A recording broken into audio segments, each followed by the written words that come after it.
The alarm systems screamed through the small Earth vessel as massive warships emerged from the darkness of space. Captain Hana watched the screens with calm eyes while her crew scrambled to their stations. She had seen the intelligence reports about these ships. The Valtheris Empire had found Earth, and they had come with overwhelming force. "Captain, we're being targeted by 12 separate weapon systems," her pilot shouted over the noise. "We can't outrun them." Hana nodded slowly. She had known this mission might end badly. The Outer Rim was dangerous, but Earth needed information about the species that controlled this region of space. Now she understood why so many civilizations had fallen silent. The Valtheris didn't negotiate. They conquered. "Send the emergency beacon back to Earth," Hana ordered. "Make sure they know what we found here." The battle lasted less than 3 minutes. The Valtheris weapons tore through the Earthship's shields like they were made of paper. Hana felt the ship shudder and heard the screams of her crew as sections depressurized. She held onto her command chair and watched her people die around her. The pain was sharp and familiar. She had lost soldiers before. When the boarding party arrived, Hana was the only one left alive. She had sealed herself in the command center and waited. The Valtheris soldiers that came through the door were tall, with gray skin and eyes that seemed to glow in the dim light. They wore armor that hummed with energy, and their weapons were pointed directly at her head. "Surrender," one of them said in perfect English. The translation technology was impressive. Hana stood up slowly, her hands visible and empty. "I surrender," she said. Her voice was steady. She looked each soldier in the eye, studying them, memorizing their equipment and behavior. Even in defeat, she was gathering intelligence. They took her to their flagship. The ship was enormous, easily 100 times larger than her vessel had been.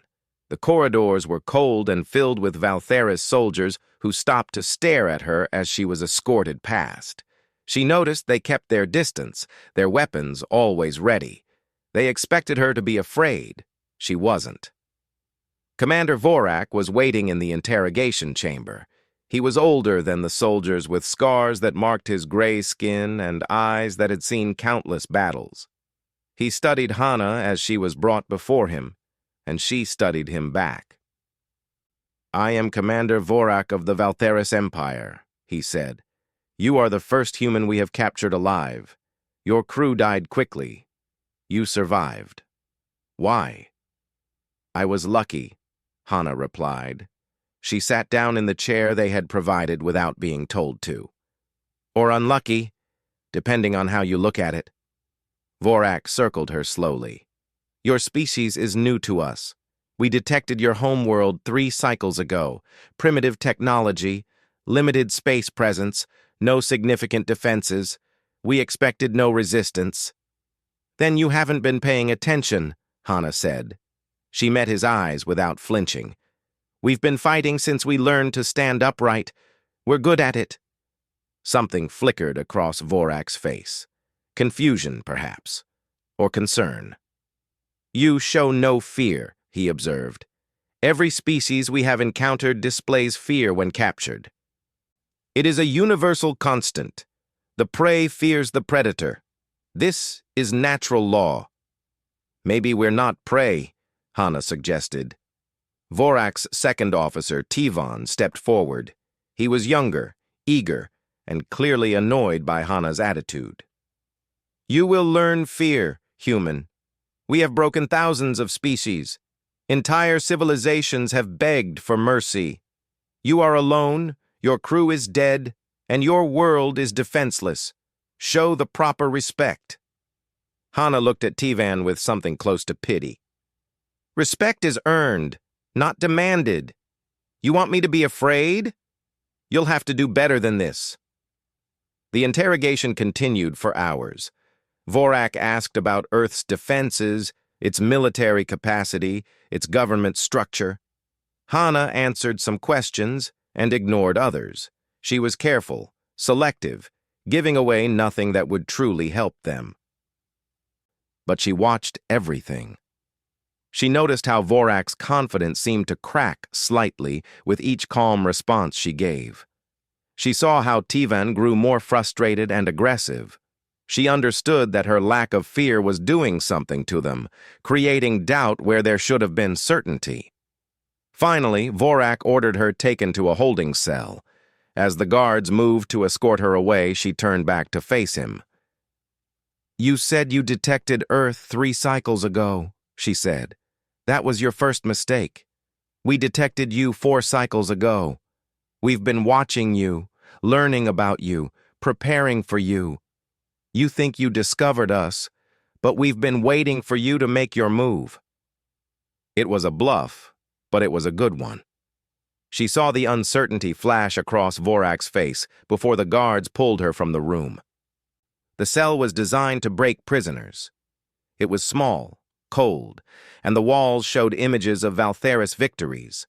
Entire planets burning, cities reduced to ash, populations being herded like animals. It was meant to create despair, to show the futility of resistance. Hana studied each image carefully. She analyzed the tactics, the weapons, the weaknesses. Every piece of information was valuable. She didn't feel despair. She felt anger, cold and focused. These creatures had killed her crew. They threatened her world.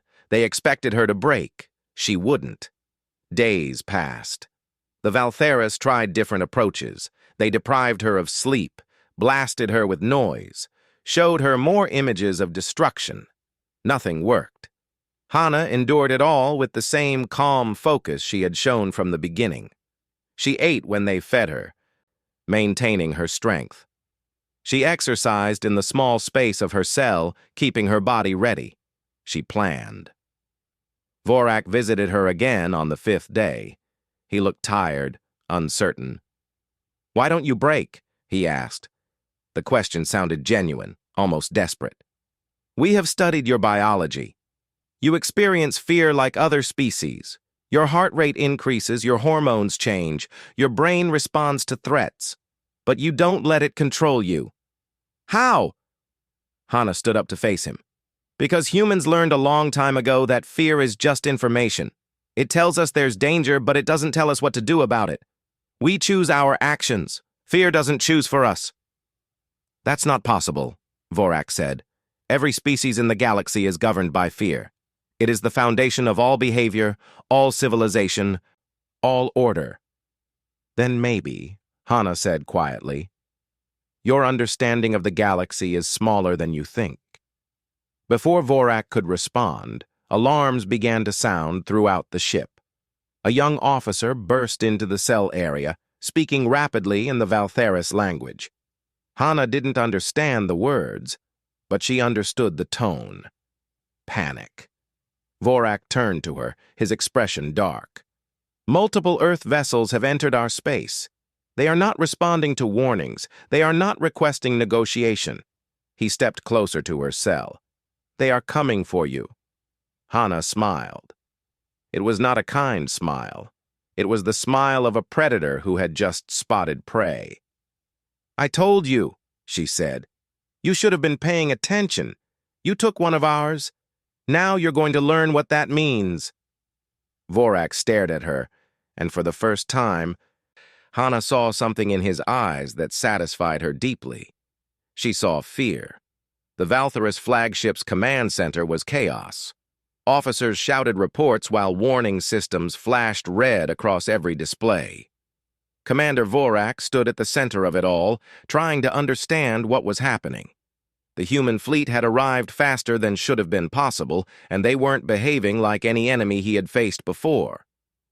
17 human vessels detected, his tactical officer reported. "They're smaller than our ships, but moving in irregular patterns. We can't predict their movements." "They're ignoring our warning broadcasts," another officer added.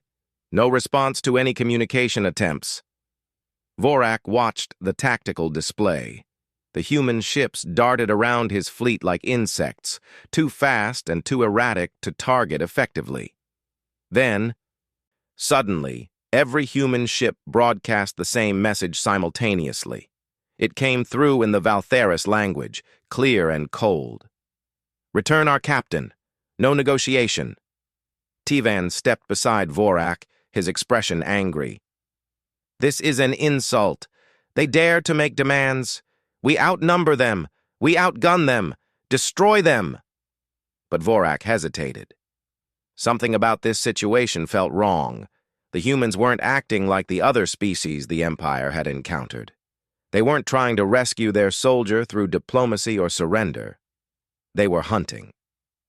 Down in her cell, Hana heard the muffled sounds of combat preparation. The guards outside her door were tense, talking in quick, nervous voices. She sat calmly, waiting. She knew Admiral Minho. He had trained her, taught her everything she knew about combat and strategy. He would come for her, and he would make the Valtheris regret taking her. A massive explosion rocked the ship. The lights flickered and went out for a moment before emergency systems kicked in. Hana heard screaming from somewhere above her. The battle had begun. Admiral Minho stood on the bridge of his flagship, watching the Valtheris formations break apart under his attack. He was an older man, his hair gray and his face marked by years of military service. He had fought in Earth's colonial wars, survived battles that killed thousands, and lost more friends than he cared to remember. Hana was like a daughter to him, and these aliens had made a terrible mistake. "Target their communication arrays," he ordered. "I want them blind and confused. Drone Squadron 3, kamikaze pattern on their escort ships. All other squadrons, focus fire on the flagship's hangar bays. I want them unable to launch fighters." The human pilots executed his orders with precision. The Valtheris had superior technology, but they fought in predictable formations, following established military doctrine. Humans had learned long ago that doctrine was meant to be broken. Survival demanded adaptation, creativity, and the willingness to take risks that seemed insane to others.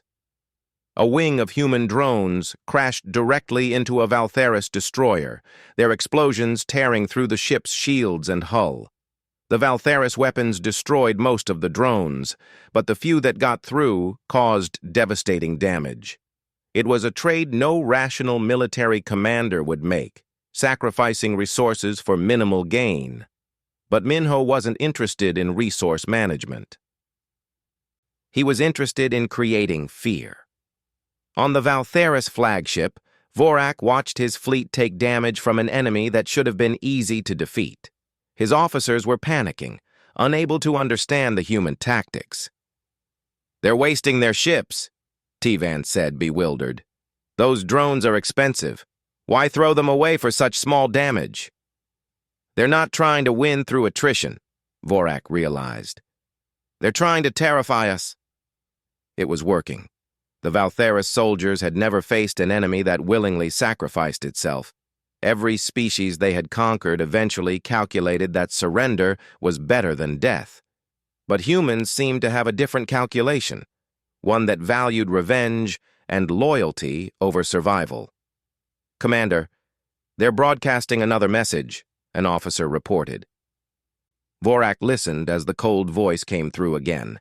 "You have 1 hour to return Captain Hana unharmed. For every hour after that, we will destroy one of your ships. We will not negotiate. We will not retreat. Return her, or we will take her."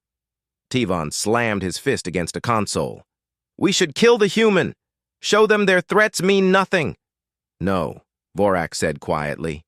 He was beginning to understand something fundamental about these creatures. "If we kill her, they will never stop. They will hunt us across the galaxy. This isn't about winning or losing to them. This is personal." He made a decision that would have been unthinkable a week ago. "Take me to the human prisoner." Hana looked up as Vorak entered her cell. He looked different now, less confident, more troubled. "Your people are attacking us," he said. "Yes," Hana replied simply. "We could destroy them. We have more ships, better weapons." "You could try." Vorak studied her. "You knew they would come. You knew they would attack rather than negotiate. You are valuable to them." "Every human is valuable to other humans," Hana said. "We don't leave our people behind. Ever. It's one of our oldest rules." "That is inefficient," Vorak argued. "One individual is not worth risking an entire fleet. To you, maybe. To us, it's everything. It's why we fight. It's why we win." Before Vorak could respond, another explosion shook the ship, this one much closer. Alarms blared and red emergency lights flooded the cell. An officer burst through the door, his gray skin pale with fear. "Commander, they've breached the hull! Human soldiers are inside the ship!" Hana's heart jumped. Dayun was here.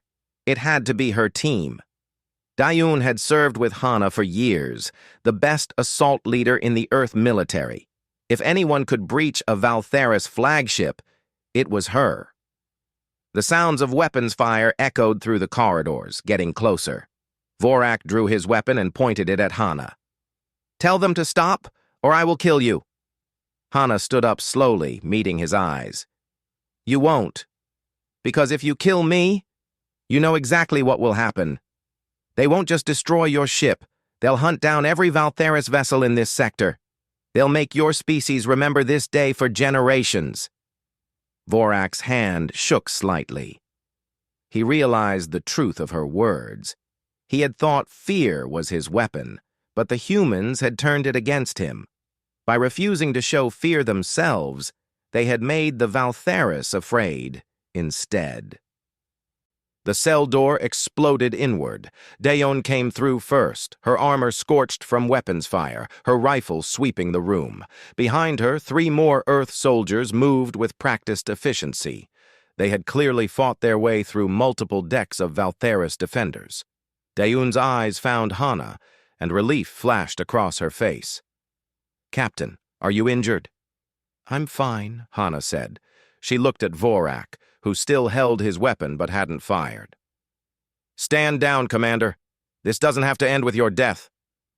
Tivan appeared in the doorway behind the Earth soldiers, his own weapon raised. "Kill them all!" he shouted. What happened next would be replayed in Valtheris military academies for years to come. Dayun's team moved with a speed and coordination that seemed impossible.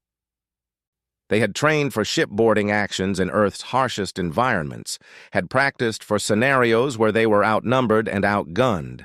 They used the confined space of the corridor to their advantage, their smaller size allowing them to move in ways the larger Valtheris couldn't match. The firefight lasted 30 seconds. When it ended, Tivan was dead along with 6 other Valtheris soldiers. One human soldier was badly wounded, her armor breached and blood spreading across her side, but she was still standing, still ready to fight.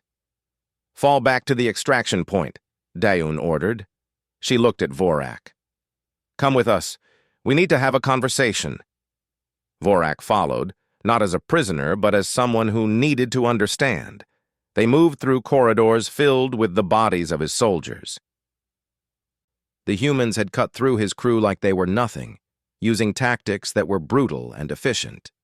Every Valtheris they encountered surrendered immediately, having learned that resistance meant certain death. At the breach point, a small human shuttle waited. The assault team loaded their wounded first, then Hana. Vorak stood at the edge, looking back at his ship. It was heavily damaged, its systems failing, its crew demoralized. "Why spare me?" he asked Hana. She paused at the shuttle entrance. "Because you need to go back to your empire and tell them what happened here. Tell them that humans don't fear you. Tell them that if they come for Earth, we will make them regret it. Tell them that fear is not the only power in the universe." The shuttle detached and fled, escaping before the Valtheris could organize a response. Vorak watched it go, and then he looked at the human fleet still harassing his ships. They weren't trying to destroy the entire Valtheris force. They were making a point, demonstrating their capabilities, and then withdrawing. He understood now. The humans could have died trying to destroy his fleet. Instead, they had accomplished their mission and left, showing that they controlled the engagement from start to finish. It was a humiliation worse than defeat. The Valtheris Imperial Senate Chamber was ancient. carved from dark stone that had witnessed thousands of years of conquest and dominion. Today, it witnessed something new: uncertainty. Commander Vorak stood before the assembled senators, his uniform bearing the marks of his recent defeat. He had been ordered to report directly on the human encounter, and every word he spoke seemed to create more chaos among the ruling class. "The humans demonstrated capabilities we did not anticipate," Vorak said, his voice steady despite his shame. "They boarded our flagship, extracted their prisoner, and withdrew before we could mount an effective response. Their tactics were unpredictable. Their soldiers showed no hesitation even when facing certain death, and their prisoner displayed no fear throughout her captivity." An older senator stood, his gray skin darker with age, his eyes sharp. "You are describing basic military competence, Commander. Why should this concern the Empire?" "Because they are not like other species," Vorak replied. "Every civilization we have conquered understood the logic of power. They feared us. They negotiated. They eventually submitted. The humans do none of these things. They responded to the capture of one soldier by attacking an entire battle fleet. They sacrificed expensive resources for minimal tactical gain. They don't calculate warfare the way we do." Another senator spoke up, her voice dismissive. "Then they are foolish. They will waste their resources and destroy themselves. This is not a threat." But Vorak shook his head. "With respect, Senator, you are wrong. I have studied their behavior extensively since the encounter. The humans evolved as both predators and prey on their world. They learned to hunt while simultaneously avoiding being hunted. This created a psychology that we do not possess. They experience fear, but they have learned to act despite it. They call it courage. The word translated poorly into the Valtherus language. There was no equivalent concept in their culture. Fear was absolute, obedience was logical, submission was survival. The idea that a species could acknowledge danger and choose to face it anyway seemed irrational. But while the Senate debated, the news of the human resistance was already spreading. The Valtherus Empire controlled thousands of conquered worlds, and on each of those worlds, populations that had lived in fear for generations suddenly heard a new story. A story of a species that said no. On the planet Nethara, the insectoid Netheri people gathered in underground chambers to share the news. Their world had been conquered a century ago, their resistance crushed, their society restructured to serve Valtherus interests. But now, whispers spread through the hive networks. "The humans fought back," one worker said. "They attacked the Valtherus fleet. And survived," another added. "The Valtherus did not destroy them." The Netheri had always been communal creatures, their strength in coordination and numbers. But the Valtherus had broken their central hives, killed their queens, and scattered them into isolated groups. Fear had kept them compliant. Now that fear was cracking. On Torvus, a world of crystalline beings who communicated through light and vibration, similar conversations were happening. The Torveni had been philosophers before the conquest, studying the nature of existence and consciousness. The Valtherus had found their peaceful nature easy to exploit. But philosophy could be a weapon too, and the Torveni were beginning to question the assumed logic of their subjugation. Hana stood in Earth's military command center, surrounded by screens showing intelligence reports from across Valtherus space. She had been debriefed extensively about her captivity, and now she was being briefed on the consequences of her rescue. Admiral Minho stood beside her, his expression serious. "Your capture and rescue has created an effect we didn't anticipate. Multiple species under Valtherus control are showing signs of unrest. Some are attempting to communicate with us." "They see us as a symbol," Hana said quietly. "They see that someone can resist." "More than that," a woman's voice added. Jiwon entered the room, carrying data tablets filled with xenosociological analysis. She was Earth's leading expert on alien psychology, and she had been studying the Valtheris Empire's structure for months. They see the fundamental flaw in the Valtheris system. An empire built entirely on fear is fragile. The moment that fear is challenged, everything begins to collapse. Jiwon brought up a display showing the Valtheris hierarchy. Look at their social structure. Every species they conquer is placed in a strict ranking based on how dangerous they were before subjugation. The more a species resisted initially, the higher their status in the empire. But they've never encountered a species that continued to resist after initial contact? Because they break them, Minho said. Exactly. But they can't break humans, not the way they need to. We keep coming back. We keep fighting. And every species watching us realizes that submission is a choice, not an inevitability. Hana studied the data, her mind working through the implications. So what do? We can't fight the entire empire. They still outnumber us massively. We don't fight them, Jiwon said. We inspire everyone else to fight. We become the spark that lights 1,000 fires. It was a dangerous strategy, one that could lead to galactic war on a scale Earth was not prepared for. But looking at the intelligence reports, Hana realized it was already too late. The fires were already starting. The first rebellion began on Nathara. The Netheri workers simply stopped working. They didn't attack the Valtheris occupation forces. They didn't make demands. They just stopped. The Valtheris responded with their usual tactics, threatening punishment and death. The Netheri didn't move. Then one of the workers did something unprecedented. She stood before a Valtheris commander and spoke words that echoed across the galactic communication networks. If the humans do not fear you, why should we? The Valtheris killed her. They killed 100 others who stood with her.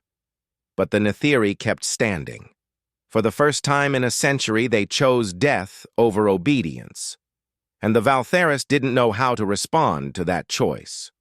On Torvus, the rebellion took a different form. The crystalline Torveni began broadcasting messages across all frequencies, spreading philosophy and questions that undermined the Empire's logic. Fear is not wisdom, they transmitted. Submission is not survival. The humans have shown us that there is another way. The Valtheris tried to shut down the broadcasts, but the Torveni simply found new ways to transmit. Their crystalline nature made them natural communication conduits, and silencing them would require destroying the entire species. Earth received delegation requests from both worlds within a week. Hana was chosen to lead the diplomatic team, not because of her diplomatic experience, which was minimal, but because of what she represented. She was the human who had not broken, the symbol of resistance. The meeting with the Netheri representatives happened on a neutral space station at the edge of Valtheris territory. Hana sat across from the insectoid delegates, their chitinous bodies reflecting light in strange patterns, their multiple eyes studying her with obvious curiosity. "You are the one who did not fear," the lead delegate said. Her translator rendered the clicking sounds of Netheri speech into passable English. "We need to understand how. Our species is dying from compliance. We have forgotten how to resist." Hana chose her words carefully. "I was afraid. Fear is natural, it keeps you alive. But fear is information, not instruction. You can be afraid and still act. You can acknowledge danger and still fight back. The Valtheris taught us that fear means submission." "The Valtheris are wrong," Hana said simply, "and I think you already know that, or you wouldn't be here." The Netheri delegates consulted among themselves in rapid clicks and gestures. Finally, their leader turned back to Hana. "Will Earth help us? Will you fight alongside us?" "We will," Hana promised. "But understand this will be bloody. The Valtheris won't surrender their empire easily. Many will die." "We are already dying," the Netheri replied, At least this way, we die free. Similar conversations happened with the Torveni, and then with other species. Within months, Earth found itself at the center of a growing coalition of former Valtheris subjects, all learning that resistance was possible. But in the Imperial Senate, the debate had ended. The hardliners had won. Empress Surin herself had made the decision. The humans were too dangerous to be allowed to spread their philosophy of resistance. Earth would be made an example. Vorak received his new orders with a heavy heart. He was being given command of a fleet 10 times larger than the one he had lost, with orders to destroy Earth completely. No negotiation, no prisoners, just total extermination. As he prepared his fleet, he thought about Hana and her calm certainty. She had warned him this would happen. She had told him that taking one of theirs would teach the Valtheris what it meant to face humanity. He had thought she was bluffing. Now he realized she had been trying to save both their species from a war neither could afford, and he had failed to listen. The Valtheris war fleet assembled at the edge of known space was the largest military force ever gathered by the Empire. Commander Vorak stood on the bridge of his new flagship, watching hundreds of ships take their positions in the formation. Behind him, his officers worked efficiently, preparing for the attack on Earth.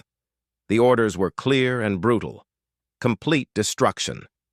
But something was wrong.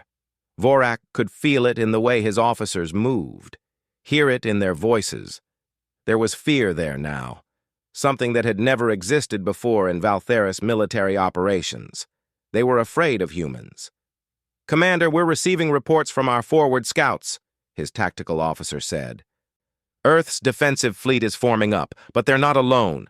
We're detecting Netheri vessels, Torveni ships, and at least 3 other species we've identified as former Imperial subjects." Vorak felt his blood run cold. The coalition had formed faster than anyone in the Senate had predicted. The humans hadn't just inspired resistance, they had organized it. On Earth, in the Orbital Defense Command Center, Admiral Minho studied the same tactical displays. The Valtheris fleet was massive, enough firepower to glass an entire planet. But spread around Earth's system, preparing to fight alongside humanity, were the ships of a dozen different species. They were outgunned, but they were not alone. Hana stood beside him, now officially his second in command. She had spent the last months working with the coalition species, learning their capabilities, helping coordinate their forces. It had been exhausting work, made harder by the fundamental differences between species. But they had learned to communicate, to trust each other, and most importantly, to fight together. "The Netheri are requesting permission to take the Vanguard position," an officer reported. Minho shook his head. "Denied. They're brave, but their ships can't take the initial assault. Position them on the flanks where their coordination abilities will be most effective." He looked at Hana. "Are the Torveni ready?" "They are," Hana confirmed. "Their communication disruption systems are online. When the Valtheris fleet moves in, they'll find their coordination compromised." It was a tactic borrowed from humanity's own history. You didn't need to be stronger than your enemy if you could make them disorganized and confused. The Valtheris relied on rigid military doctrine and clear chains of command. Break those, and their numerical superiority meant less. The battle began with a Valtheris long-range bombardment, testing Earth's defensive grid. The first wave of missiles and energy weapons was devastating, overwhelming some of the outer defensive platforms. But it also revealed the Valtheris firing patterns and tactical approach. "They're following standard Imperial assault doctrine," Minho observed. "Vorak hasn't changed his tactics at all. He's still thinking like this is a normal conquest." "Maybe he doesn't know how to think differently," Hana suggested. "The Valtheris have been using the same strategies for centuries. Why change what has always worked?" "Because we're not like anyone they've faced before," Minho said. He opened a channel to the entire coalition fleet. All forces, execute pattern Delta 7. Show them something new. The coalition fleet broke into smaller groups, each moving independently, making it impossible for the Valtheris to predict or counter effectively. The Netheri ships used their hive coordination to execute complex maneuvers that looked chaotic but were perfectly synchronized. The Torvani activated their disruption systems, flooding Valtheris communication channels with false data and scrambled orders. And the human ships did what they did best. They adapted. Deun commanded one of Earth's destroyer squadrons, and she led her ships in a diving attack through a gap in the Valtheris formation. The enemy ships tried to target her, but she had studied their weapon systems during the flagship boarding. She knew their firing arcs, their reload times, their weaknesses. All ships, target their power distribution nodes, she ordered. We don't need to destroy them, just disable them. Her squadron's weapons found their marks with surgical precision. Valtheris ships began to lose power, their shields failing, their weapons going offline. They weren't destroyed, but they were effectively removed from the battle. On Vorak's flagship, chaos reigned. Officers shouted contradictory reports, systems malfunctioned from Torvani interference, and the tactical display showed a battle that made no sense according to Imperial doctrine. How are they coordinating? Tyvan's replacement demanded. They're 7 different species with completely different communication systems. They shouldn't be able to work together like this. But Vorak understood. The humans had taught the others something the Valtheris had never learned. Trust. The coalition forces didn't need rigid command structures because they trusted each other to do their part. The Netheri trusted the Torvani to handle communications while they focused on maneuvers. The Torvani trusted the humans to protect them while they disrupted the enemy. And everyone trusted that their allies would fight to the end rather than surrender. Pull back the assault wings, Vorak ordered. Regroup at Rally Point 7. We need to... His order was cut off as a Netheri strike force punched through his screen of escort ships, their small fighters moving in perfect coordination. They didn't destroy his flagship, but they damaged enough systems to force him into a defensive posture. The battle raged for hours. The Valtheris fleet had superior firepower, but the coalition had superior coordination and motivation. Every time Vorak's forces tried to establish a dominant position, the coalition adapted and countered. Every time the Valtheris committed to one strategy, the humans changed the rules. And slowly, inevitably, the Valtheris fleet began to suffer losses. Not catastrophic casualties, but enough to matter. Enough to create doubt. In the command center, Hana monitored the battle with growing confidence. They were holding. Against all odds, the coalition was holding the line against the Empire's might. Then her communications officer spoke urgently. Captain, we're receiving a transmission from inside the Valtheris fleet. It's encrypted with our codes. Hana's eyes widened. She moved to the communications station and activated the message. A face appeared on screen. Valtheris, but somehow different. The gray skin, the glowing eyes, but there was something in the expression that seemed almost human. Uncertain. Afraid. My name is Kira, the Valtheris said. I am a psychologist, formerly of the Imperial Intelligence Service. I was assigned to study the human prisoner, Captain Hana. What I learned changed everything I believed about the Empire. Minho moved beside Hana, listening carefully. I am transmitting the tactical dispositions of the Valtheris fleet, Kira continued. I am also transmitting evidence of dissension within the Imperial military. Many Valtheris soldiers question this war. They have seen the coalition forces fighting together, have witnessed species they thought broken standing up to resist. They are asking questions that have no good answers in Imperial doctrine.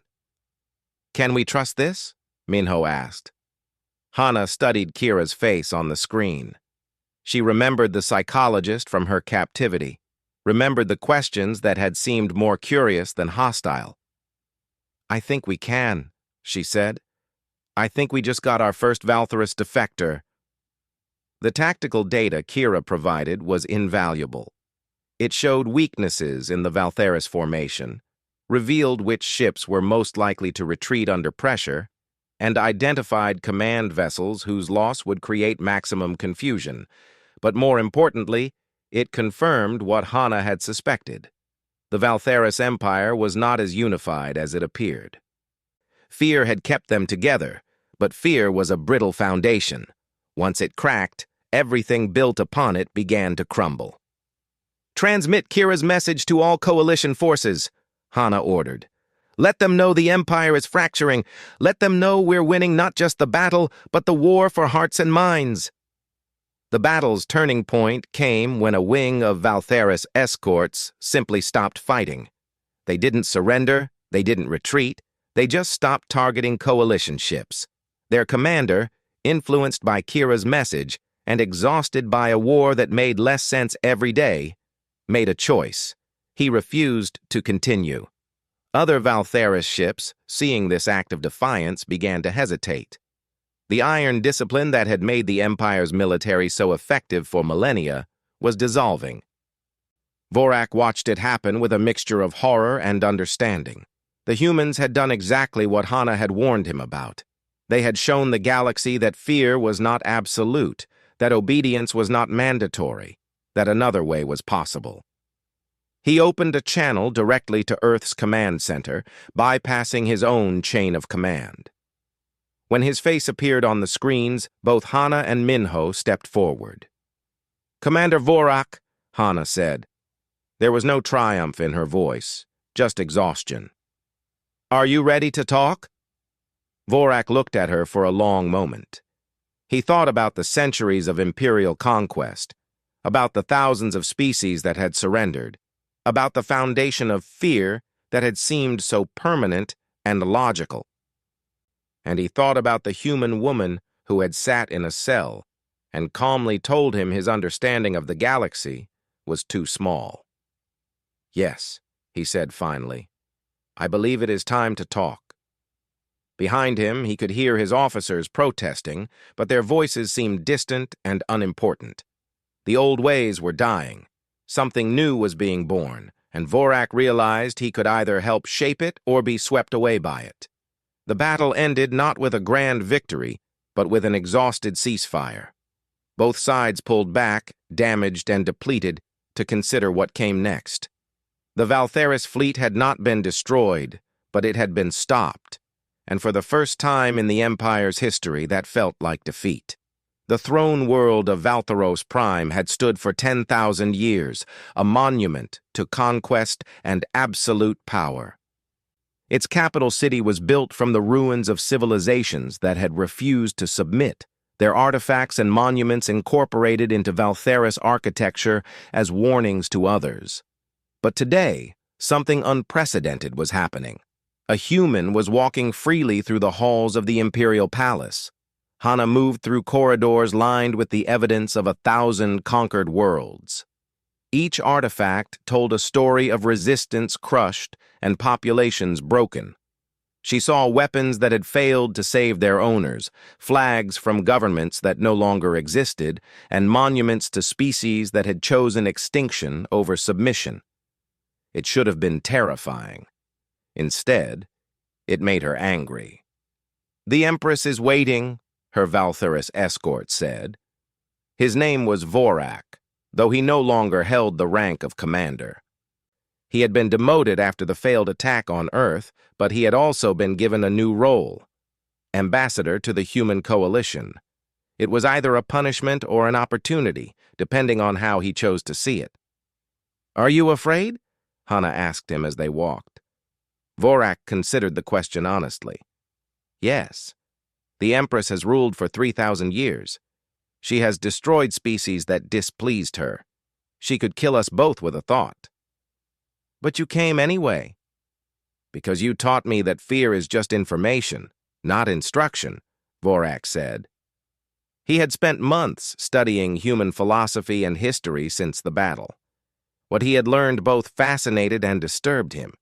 Humans had created beauty and horror in equal measure, had built civilizations and destroyed them, had reached for the stars while simultaneously trying to annihilate each other. They were complicated in ways the Valtheris were not. The throne room was enormous, its ceiling lost in shadows above. At the center, on a throne carved from black stone, sat Empress Surin. She was old beyond measure, her gray skin marked with patterns that indicated extreme age in Valtheris biology. But her eyes were sharp and intelligent, studying Hana with an intensity that felt physical. "So you are the human who broke my empire," Surin said. Her voice was ancient and cold. "I didn't break your empire," Hana replied calmly. "I just showed everyone it could be broken. There's a difference." Surin rose from her throne and descended to stand before Hana. Even though they were similar in height, the Empress seemed to loom, her presence filling the room with power accumulated over millennia. "Do you understand what you have done? The order I built has kept the galaxy stable for thousands of years. Countless species have lived in peace under Valtheris rule." "Peace built on fear is not peace," Hana said. "It's just delayed violence." "And what would you replace it with? Chaos? War between species with no authority to maintain order?" "Cooperation," Hana suggested. "Mutual respect. Alliances based on shared interests rather than terror." Surin laughed, but there was no humor in it. "I have watched civilizations rise and fall for 3,000 years, human. I have seen what happens when species are left to their own devices. They fight, they destroy, they consume everything until nothing remains. The Valtheris Empire prevents that. Our fear maintains order." "Your fear creates resentment," Hana countered.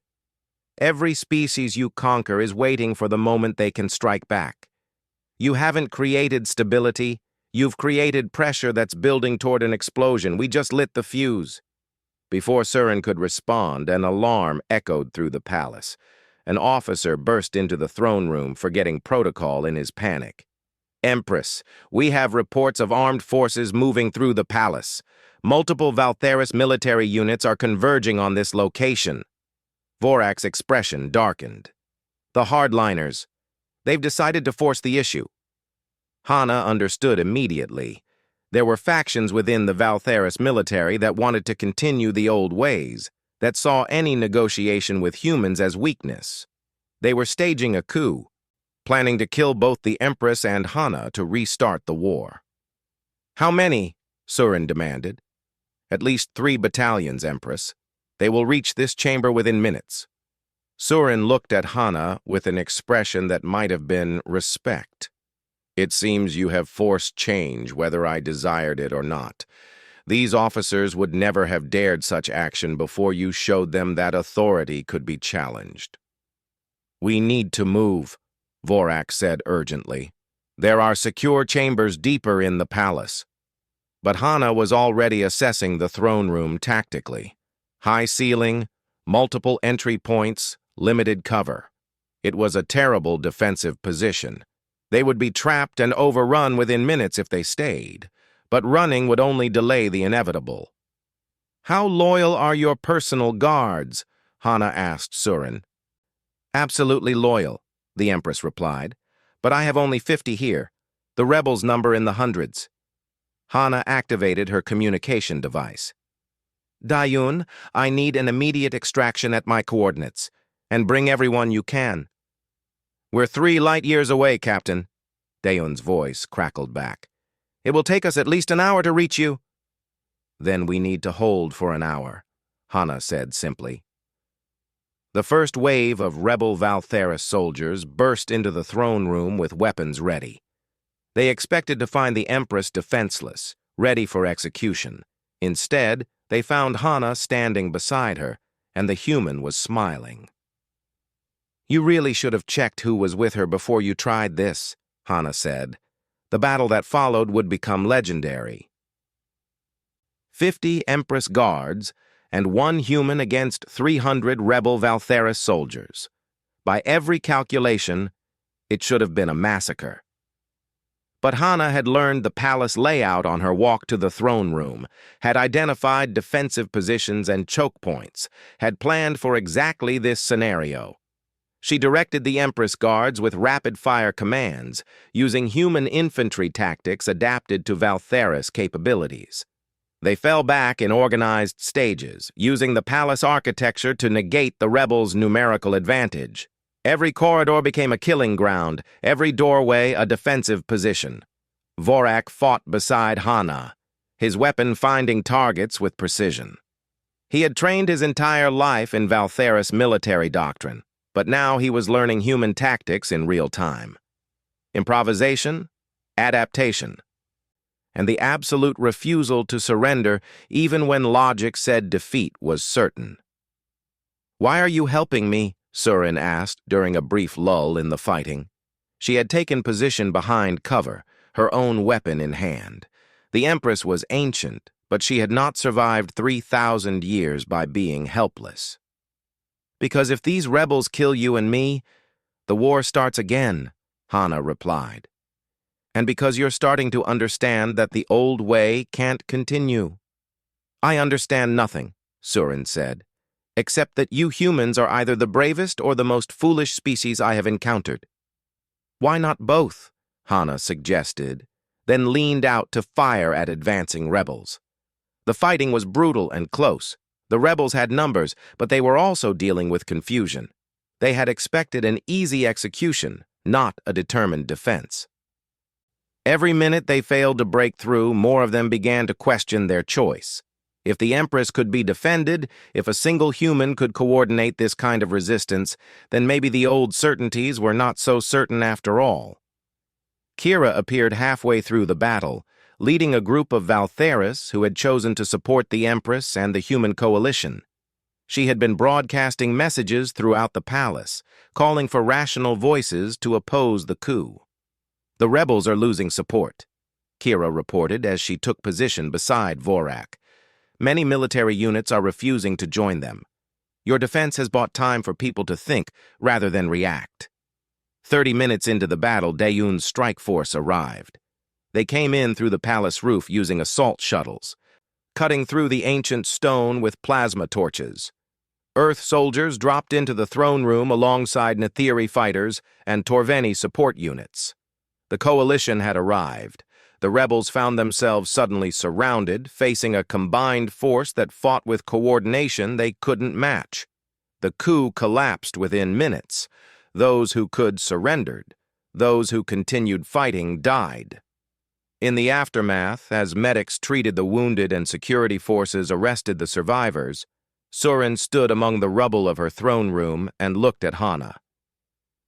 "You saved my life," the Empress said quietly.